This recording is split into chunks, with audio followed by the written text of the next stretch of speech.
बस सासू माँ, बेटे का थप्पड़ मर्दांगी और बहू का थप्पड़ बेहूद की। आज की शाम भी रोज की तरह ही थी। घर के अधिकतर सदस्य अपने अपने कमरों में थे। मैं रसोई में अपना काम निपटा रही थी। अचानक बाहर से मुझे मेरे पति का आवाज़ सुनाई दी। शायद वो मुझे बुला रहे थे। अभी थोड़ी देर पहले भी वो अपने जिम से घर लौटे थे। आखिर उनकी आवाज़ सुनकर गैस को धीमी आंच पर करके मैं रसोई से निकलकर अभी बाहर आई ही थी। इससे पहले कि मैं उनसे कुछ पूछती, एक जोरदार थप्पड़ मेरे गाल पर आकर लगा। कुछ पल के लिए सब कुछ सुन्न सा हो गया। ना मुझे कुछ सुनाई दे रहा था, ना ही मुझे कुछ दिखाई दे रहा था। मैं ज़मीन पर एक तरफ गिर पड़ी थी, पर उस एक थप्पड़ की गूंज पूरे माहौल में गूंज चुकी थी। घर के हर कमरे में वो गूंज सुनाई दे रही थी। घर के बाकी सदस्य, देवर और ससुर जी भी निकलकर बाहर हॉल में आ गए थे। वहीं जहाँ ये थप्पड़ मेरे गाल पर पड़ा था, वहीं जहाँ सासू माँ अपनी विजयी मुस्कान के साथ अपने बेटे के पोर्स पर इतरा रही थी। आखिर उनके बेटे ने उनके कलेजे को ठंडक प्रदान जो कर दी थी। सचमुच आज जब उनका बेटा मेरे गाल पर थप्पड़ लगाकर मुझे कमज़ोर साबित कर रहा था, तब सासू माँ को अपने बेटे पर गर्व महसूस हो रहा था। आखिर वो उनके दूध का कर्ज उतार रहा था। एक जिम जाने वाला बंदा जिसके अच्छे खासे बाइसेप्स हो, वो अगर थप्पड़ मार तो कैसा लगता है। बस वही हाल मेरा हो रहा था। मैं अस्त व्यस्त अवस्था में ज़मीन पर पड़ी हुई थी। मुझे ये भी होश नहीं था कि मेरा दुपट्टा कहीं और जाकर गिरा है।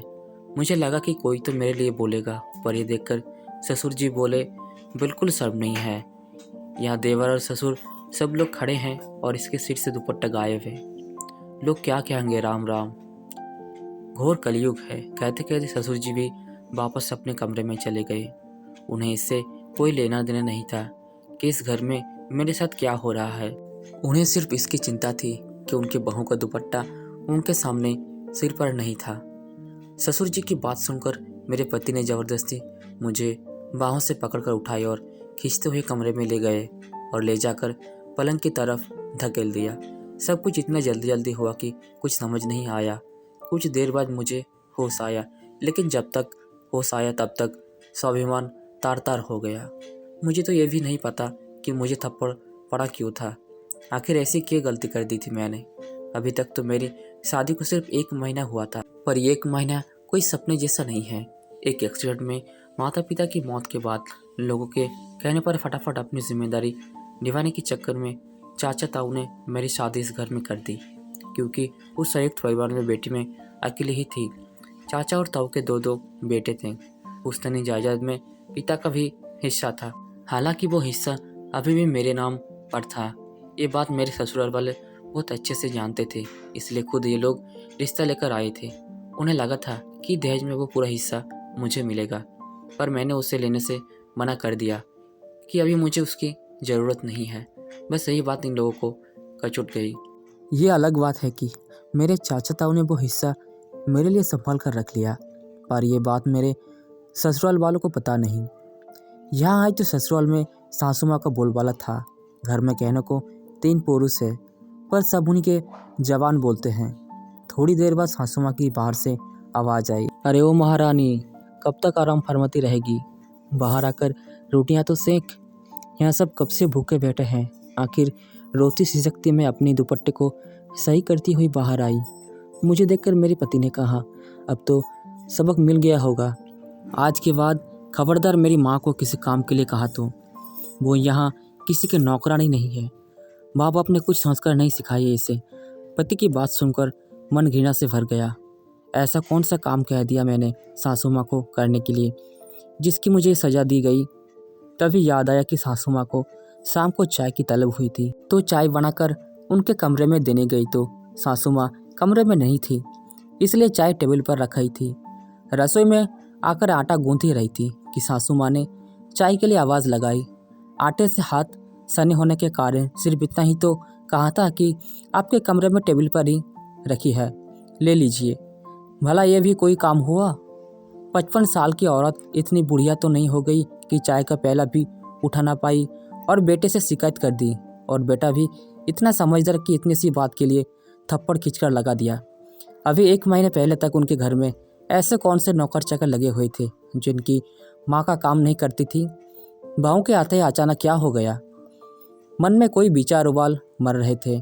अगर जवाब नहीं दिया तो ज़िंदगी भर भुगतना होगा। पूरे शरीर की नस नस में गुस्सा दौड़ रहा था। इतने में सासू माँ ने फिर कहा, अरे क्या भूत बनकर खड़ी हुई है, जा जाकर रोटी सेक। मुझे वहाँ खड़ा देखकर पति भी मेरे पास आकर बोले, माँ लगता है इसको अभी भी समझ में नहीं आया, वो तो टेलर था, इसको अभी पूरी पिक्चर दिखाता हूँ। माँ जरा दरवाज़ा के पास जो लाठी रखी है वो देना, आज इसे बता देता हूँ कि ससुराल में कैसे रहते हैं। इससे पहले कि ये कुछ कर पाते मैंने खींचकर थप्पड़ इनके गाल पर रसीद कर दिया। मेरी हरकत से सभी लोग हैरान हो गए थे। कुछ देर के लिए उस थप्पड़ की गूंज ने सभी को चुप करा दिया, पर उस चुप्पी तोड़ते हुए मैंने कहा, अपनी बूढ़ी माँ से काम पाड़ते हो तुम, शर्म नहीं आती? ये संस्कार बेच खाए। तुम्हारी बूढ़ी माँ ने कुछ सिखाया नहीं तुमको कि ऐसी बूढ़ी औरत से काम नहीं कराते? मेरी बात सुनकर गुस्से से मेरा पति अपने गाल सहलाते हुए मेरी तरफ देख कर रहा था। तभी सासू माँ फूंकर कर बोली, तेरी इतनी हिम्मत की मेरे बेटे पर हाथ उठाया? कैसी औरत है तू, अपने पति की इज्जत नहीं करती? बेहुदा औरत लोक लाज के लिए ही सही अपने हाथ को काबू में नहीं रख सकती थी। सासू माँ अब तो बड़ी महान हो। जब बेटा बहू को थप्पड़ मार रहा था तो वो उसकी मर्दांगी थी, अब बहू ने पलटकर थप्पड़ मारा तो बेहूदगी? मैं बर्दाश्त करने वालों में से नहीं हूँ। तभी ससुर जी भी चिल्लाते हुए बोले, इस घर से धक्के मार कर निकालो, माँ बाप तो है नहीं, देखते हूँ चाचा तो कब तक घर में रखेंगे। शर्म है या बेच खाई इसने? अरे चाचा ताव तो रख लेंगे, लड़की की शादी की है, बेचा नहीं। हमने हिम्मत कैसे हुई हमारे बच्चे पर हाथ उठाने की? माँ बाप नहीं है तो इसका मतलब ये नहीं कि जो आएगा वो तुम करोगे। अचानक पीछे से ताऊ जी की आवाज़ आई। पलटकर देखा तो चाचा जी, ताऊ जी और उनके बेटे खड़े थे। उन्हें अचानक घर में देखकर सबकी बोलती बंद हो गई। तभी चाचा जी बोले, हम तो सोच रहे थे कि त्यौहार नज़दीक है, अपनी बेटी को लिवा लाते हैं, पर यहाँ तो माहौल ही कुछ और है। हमने बेटी मारने पीटने के लिए नहीं दी आप लोगों को। अरे नहीं नहीं, आपको कुछ गलत फहमी। ससुर जी ने बात को संभालने की कोशिश की, पर ताऊ जी ने हाथ दिखाकर रोक दिया। ले जा रहे हैं हमारी बेटी को, अब सीधे कोर्ट में ही मिलना। बहुत बड़ी गलती की तुमने इस बिन माँ बाप की बच्ची समझकर। गलती हमारी थी कि हमने लोगों को कहने पर उसकी शादी जल्दी कर दी। सासू माँ ने अपना तुरुप का पत्ता फेंका। हाँ ले जाओ, बिल्कुल ले जाओ, घर बेटी बैठी बोझ ही होती है। अब लोग ताने मारेंगे ना, तब पता चलेगा। क्या कहोगे लोगों से कि आपकी बेटी अपने पति को थप्पड़ मार कर आई है? लोग क्या कहेंगे अब उससे हमें फ़र्क नहीं पड़ता, अब हमारी बेटी इस घर में नहीं रहेगी, कहकर ताऊ जी ने मुझसे मेरे सारा सामान बंधवाया और उसी समय मुझे लेकर रवाना हो गए। आखिर कुछ दिनों की मुशक्क़त के बाद मुझे उस घर से छुटकारा मिल ही गया। आज मैं अपने आगे की पढ़ाई कर रही हूँ और जब तक आत्मनिर्भर नहीं हो जाऊँगी तब तक ताऊ जी और चाचा जी ने मेरी शादी की बात करने तक से मना कर दिया।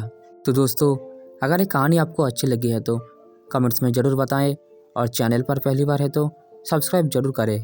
धन्यवाद।